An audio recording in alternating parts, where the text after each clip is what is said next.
होइन आज के भइरहेको छ, किन यति हल्लाखल्ला भन्दै हुनुहुन्छ भने म तपाईँहरूलाई भन्दछु। Hello everyone, it's me Rina Sunuwar. आज हाम्रो चर्चमा चाहिँ यसरी सरसफाइको काम भइरहेको छ आफ्टर सर्भिसपछि। अब हामी के कुराकानी गरौँ है त। काम राम्रो दामी, अझै काम गर्नु मन पनि लागिरहेछ होइन? के चाहिँ गर्नु मन लाग्छ? देख्न सक्नुहुन्छ यो फुल, यो चाहिँ वर्षमा 2-3 चोटि फुल्ने गर्छ, तर पनि हामी माया लागे पनि काट्दैछौँ।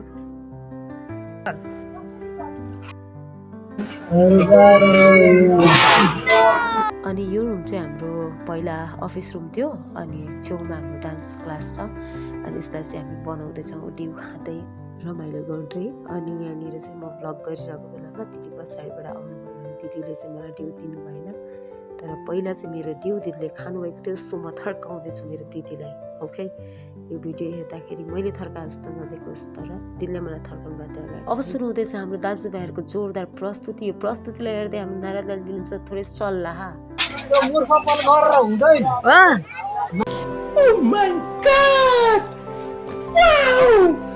मैले गर्दा मिटिङको अध्यक्ष मलाई बनाइसकेको थियो। त्यसले गर्दाखेरि मिटिङको अध्यक्ष मलाई राखियो।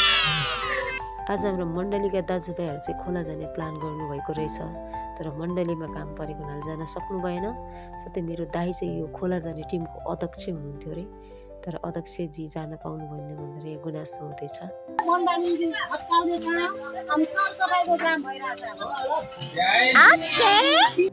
खोला जान नभएपछि दाइ बिचमा आउँदै हुनुहुन्थ्यो भने दिदीको अफ गर्दै हुनुहुन्थ्यो। साथै हाम्रो काम चाहिँ सुरु भइसकेको थियो।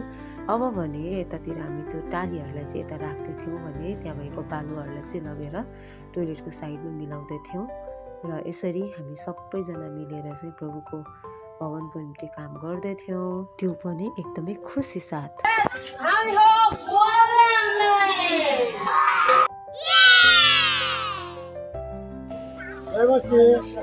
मलाई चाहिँ सर्टमा सार्वजनिक कामहरू गर्न एकदम रुचि लाग्छ, त्यही भएर सर्ट भर्खर। आदरणीय जेम्स दाईको सानो मन्तव्यपछि फेरि हाम्रो बेबीले पनि काम गर्न थालेको छ, र सबैजनाले फेरि यथास्थानमा आफ्नो कामहरू गर्दै हुनुहुन्छ। र यसरी अब हामी चाहिँ घाँस छिल्नतिर लाग्यौँ, कोदालो चलाउँदै रत्तौली खेल्दै, र एकदम रमाइलो भयो है त।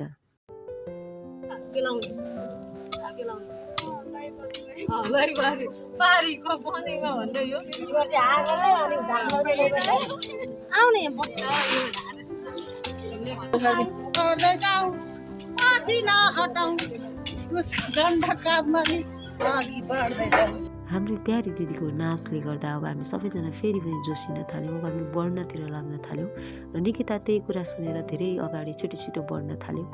र यो बढ्दा बढ्दै अब हामी फेरि खाजातिर बढ्न थाल्यौँ साथीहरू।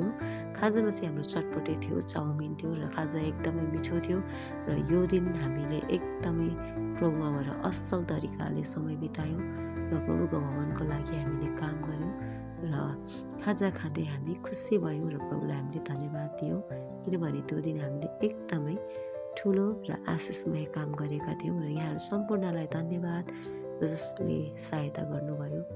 Thank you so much and bye-bye.